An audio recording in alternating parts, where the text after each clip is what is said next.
Hello everyone, welcome to my channel. আশা করছি তোমরা সবাই খুব ভালো আছো। তো আজকে ভিডিওটা হচ্ছে আমার বেবির ফেস আর নেম রিভিল। একদিন পরে মানে আমার ডেলিভারির পরে বলতে গেলে হেভি রান্না আমি সেইভাবে কিছুই করিনি, টুকটাক চা এটা ওটা সেটা বানিয়েছি, কিন্তু মানে সেইভাবে মানে ডিনার বা লাঞ্চ হেভি কিছু আমি সেইভাবে বানাইনি। তো সেই জন্য আজকে চিকেনের একটা প্রিপারেশন বানাবো আর ভাবলাম যে তোমাদের সাথেও শেয়ার করি। আর অনেকদিন পর একটা রান্নার ভিডিও যাবে।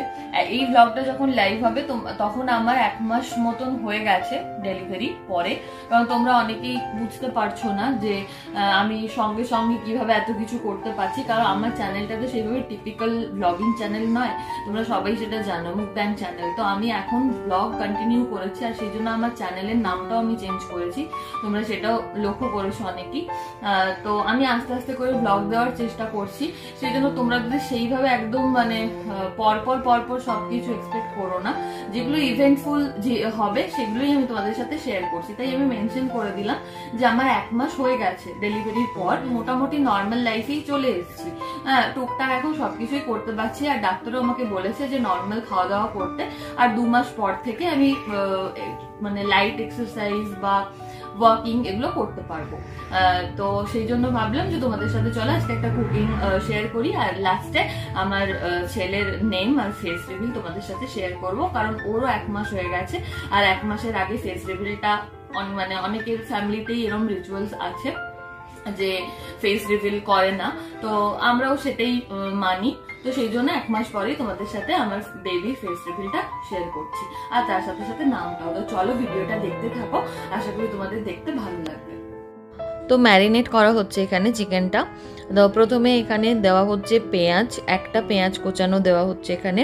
তারপর এখানে দেওয়া হচ্ছে 3 চামচ, এটা টিস্পুন হবে, রসুন বাটা। আর অল্প একটু মানে সবই এখানে আন্দাজ মতন দেওয়া হচ্ছে। হলুদ গুঁড়ো, এটা ধনে গুঁড়ো, জিরে গুঁড়ো, লাল লঙ্কার গুঁড়ো, কাশ্মীরি লাল লঙ্কার গুঁড়ো আর টক দই। আর টক দই এখানে বেশ অনেকটা পরিমাণেই লাগবে, যেহেতু এখানে কোনো টমেটো ব্যবহার করা হচ্ছে না, পুরো রান্নাটা টক দইয়ের ওপরেই হবে। এবার এখানে দেওয়া হচ্ছে আদা বাটা 3 চামচ মতন। এখানে সব কিছু আমি আন্দাজ মতন দিচ্ছি। আর এখানে দিচ্ছি নুন স্বাদ মতন। আর দিয়ে সবটা খুব ভালোভাবে মেখে নিতে হবে। দিয়ে এটা 1 থেকে 2 ঘন্টা রাখা গেলে খুব ভালো হয়। যদি 1 থেকে 2 ঘন্টা রাখার সময় হয় তাহলে ফ্রিজে রাখতে হবে, আর যদি 15 থেকে 20 মিনিট রাখা হয় তাহলে বাইরে রাখলেই হবে। আমি 15 থেকে 20 মিনিটই রেখেছিলাম, সেই জন্য বাইরেই এটাকে রেখেছিলাম। এবার কড়াই গরম করে আমি কড়াইতে সর্ষের তেল দিচ্ছি, রান্নাটা আমি সর্ষের তেলেই করছি। এবার দিচ্ছি এক এক করে গোটা মশলা, দারচিনি, বড় এলাচ, ছোট এলাচ 3টে আর কয়েকটা লবঙ্গ দিয়ে তেলের মধ্যে খুব ভালোভাবে ভেজে নিতে হবে এর গন্ধটা আসা অবধি। দিয়ে এবার আমি এখানে পেঁয়াজ দিয়ে দিচ্ছি। পেঁয়াজটাকে আমি বেরেস্তা করে ভেজে নেব, বেরেস্তার মতন করেই ভাজাতে হবে পেঁয়াজটা।